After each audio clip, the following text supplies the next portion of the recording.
बोलो जयकारा बोल मेरे श्री गुरु महाराज की जय। सच्चे दरबार की जय। गुरुमुखों, एक श्री लीला हमारी सिंगापुर की है।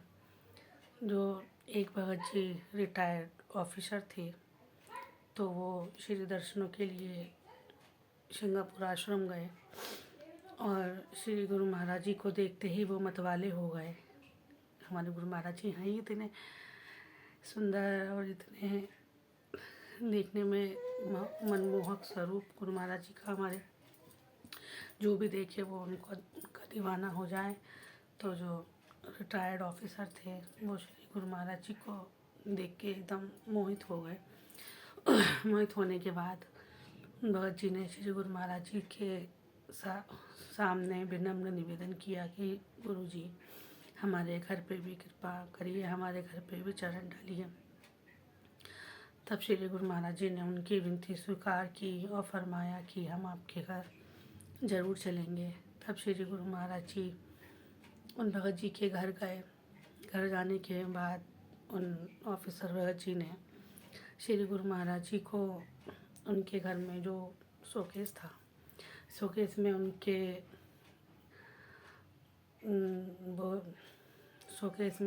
वो लगे हुए थे, उनके मेडल लगे हुए थे जो हमारे प्रधानमंत्री जी ने उन्हें सम्मान दिया था। तो वो लाल बहादुर शास्त्री ने और जवाहरलाल नेहरू ने जो उन्हें सम्मान दिया था, वो मेडल वहाँ पे शोकेस में सजे हुए थे। तो श्री गुरु महाराज जी के वचन हुए कि ये जो मेडल हैं ये आपके साथ जाएंगे। तो उन भगत जी ने कहा नहीं, ये हमारे साथ नहीं जाएंगे। और फिर गुरु महाराज जी ने फरमाया कि जिन्होंने ये आपको मेडल दिए हैं वो क्या इस दुनिया में हैं? तो भगत जी ने कही नहीं, इस दुनिया में नहीं है। तो बोले अच्छा।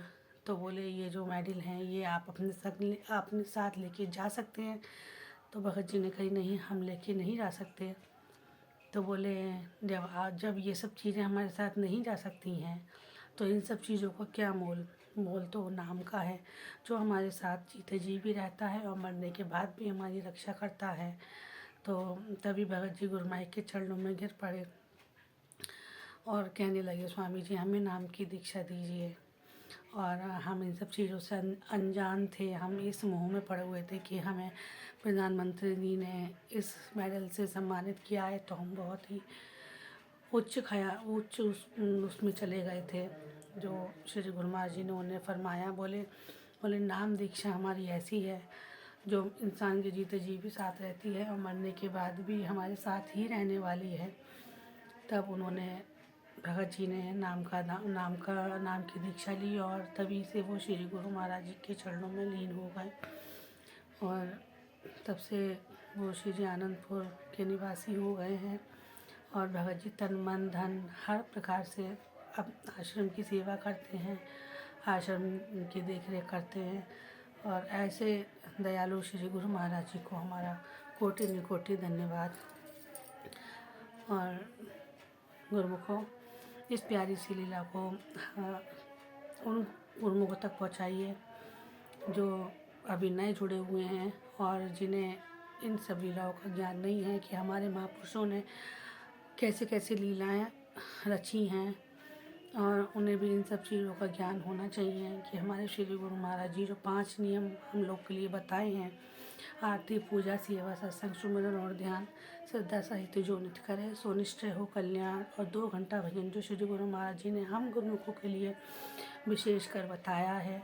अमृत वेले उठ के 2 घंटा भजन अगर नहीं हो पा रहा है तो आधे घंटा करके ज़रूर करिए, ताकि गुरु महाराज जी हम लोग भक्तों के हमेशा अंग संग रहें और हम हर प्रकार से हम लोगों की रक्षा करें। कहते नहीं हैं, गुरु महाराज जी कहते हैं कि अगर तुम हमारा काम करोगे तो हम आपका काम करेंगे। कई लीलाएं गुरु महाराज जी ऐसी हैं कि भगत लोग भजन में लीन हैं, उन्हें अपना कार्य का भी ध्यान नहीं है, अपना कार्य भी वो भूल चुके हैं, लेकिन उनका काम श्री गुरु महाराज जी ने समय बतौर सारे काम किए हैं, उनका कोई भी काम नहीं रुका है। और ये बहुत सी लीलाएं कुछ हमारे साथ भी हुई हैं जो हमने अपने समय में देखी हैं, क्योंकि हम भी जानते हैं कि गुरु महाराज जी की कृपा हमारी कहाँ से कहाँ तक है। और तभी हम लोग सब गुरुमाई के दीवाने हैं। तो कृपया करके इस वीडियो को ज़्यादा से ज़्यादा शेयर कीजिए और ज़्यादा से ज़्यादा लोगों तक पहुंचाइए, ताकि उनका विश्वास भी दिन ब दिन बढ़ता रहे। और कमेंट बॉक्स पे जय सच्चिदानंद जी ज़रूर लिखिए, ताकि गुरुमाई की प्रसन्नता के पात्र बने। मैंने पहले भी आपसे कहा है कि श्री तृतीय गुरु महाराज जी ने फरमाया था कि अगर एक गुरुमुख अगर एक इंसान को भक्ति मार्ग पर लेके आता है तो उसे 100 गौदान की सेवा का लाभ प्राप्त होता है। तो इसीलिए गुरुमुखों ज़्यादा से ज़्यादा तक शेयर कीजिए। और अब मिलते हैं अगली लीला में, तब तक के लिए जय सच्चिदानंद जी।